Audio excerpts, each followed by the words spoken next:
Welcome to అమ్మ healthy వంటకాలు. So ఈరోజు ఎంతో టేస్టీగా బెల్లం గవ్వలు చేస్తున్నామండి.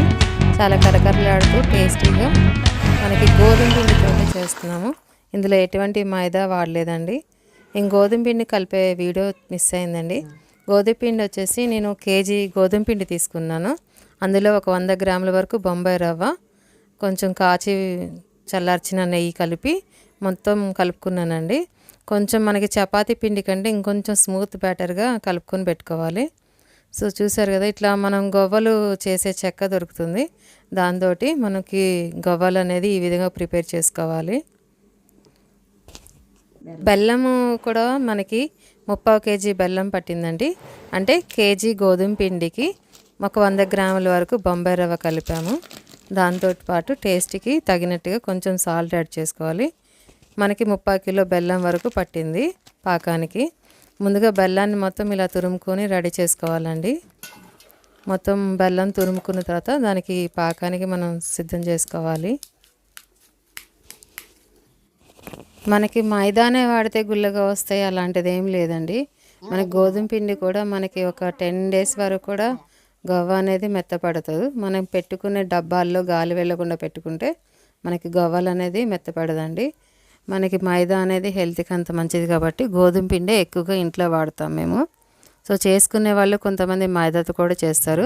సో గవ్వలన్నీ రెడీ అయిపోయినాయి చేయడం.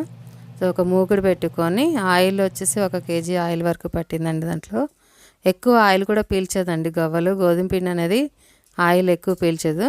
మంచిగా నూనె కాగినాక గవ్వలని దాంట్లో వేసుకొని మనకి ఒకటి గుర్తుపెట్టుకోవాలండి, మనము మీడియం ఫ్లేమ్ మీదనే గవ్వలు అనేది కాల్చుకోవాలి.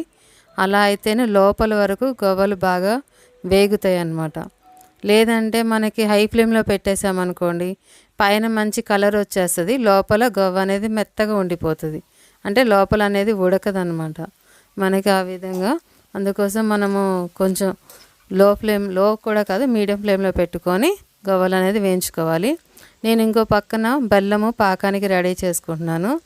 ఆ బెల్లం 1/2 కేజీ తీసుకున్నాను కదండి. ఒక 1/2 గ్లాస్ నీళ్లు పోసుకొని బెల్లాన్ని పాకానికి రెడీ చేసుకుంటున్నాను. ఇటు సైడ్ బెల్లం పాకం రెడీ అవుతుందండి, అటు సైడ్ గవ్వలు కూడా రెడీ చేసేస్తున్నాను. ఈ సంక్రాంతికి స్పెషల్గా మా ఇంట్లో అయితే కజ్జికాయలు చేసాము, గవ్వలు ఇవి రెడీ చేసుకున్నామండి. మీ ఇంట్లో స్పెషల్స్ ఏంటి మెసేజ్ చేయండి ఒకసారి. చూసారు కదా, కలర్ మంచి కలర్ వచ్చేసింది గవ్వలు అనేది. ఈ విధంగా గోల్డెన్ బ్రౌన్ కలర్ వచ్చే వరకు మనం గవ్వలు తీసేసుకోవాలి. గవ్వలు కూడా మనకి ఆ శబ్దం చూస్తున్నారు కదా, అట్లా గలగలాడాలి. అప్పుడు మనకి గవ్వలు అనేది మంచిగా వేగిపోయినట్లుగా అండి. గవ్వలన్నీ మొత్తం కూడా ఆయిల్ నుంచి తీసి సపరేట్ చేసుకొని మనకి ఇక్కడ పాకం అనేది రెడీ అయిన తర్వాత గవ్వలు దాంట్లో వేసుకోవాలండి. గవ్వలు మంచి కరకరలాడుతూ మంచిగా వచ్చాయి. గవ్వలు అనేది రెడీ అయింది. ఇక్కడ పాకము మనకి రెడీ అయిపోయిందండి. పాకం చూసారు కదా, పాకము బాగా గట్టిగా అవ్వకూడదండి, అప్పుడు గవ్వకి బెల్లం అనేది పట్టుకోదు. సో ఇట్లా చూసుకోవాలి. మనకి కొంచెం తీగ పాకం వస్తే సరిపోతుంది. ఇప్పుడు ఇందులోకి మనకి గవ్వలు అనేది వేసేసుకుంటున్నాము. కొంచెం సెగ అనేది నేను కట్టేశానండి, స్టవ్ అనేది కట్టేసా. కాకపోతే ఏంటంటే మనకి వేడిగా ఉంది కదా పాకం, గవ్వలకి అనేది మంచిగా పట్టుకుంటుంది. నేను అక్కడి నుంచే గవ్వలని దాంట్లో వేసేసాను. దాంట్లో ఇలాచీ కూడా వేసుకున్నానండి. పాకంలో మనకి ఇలాచీ కూడా యాడ్ చేసుకున్నాము. మంచిగా కలిపేసుకోవాలి. దాంట్లో నాకు గిన్నెలో ప్లేస్ పట్టలేదండి, నాకు దాంట్లో వేసిన తర్వాత మళ్ళీ నేను బేసన్లో కూడా ట్రాన్స్ఫర్ చేసుకున్నాను. సో మా ఇంట్లో సంక్రాంతి స్పెషల్స్ ఇవి. మీ ఇంట్లో కూడా స్పెషల్స్ ఉన్నాయా? మా ఛానల్లో వచ్చేసి చాలా వరకు హెల్తీ రెసిపీస్ మేము పోస్ట్ చేసామండి. బూడిద గుమ్మడికాయతో చాలా అంటే చాలా వెరైటీస్ చేసాము. మా ఛానల్ని ఒకసారి విజిట్ చేయండి, అన్ని వంటకాలు మీకు నచ్చేవి ఉన్నాయి.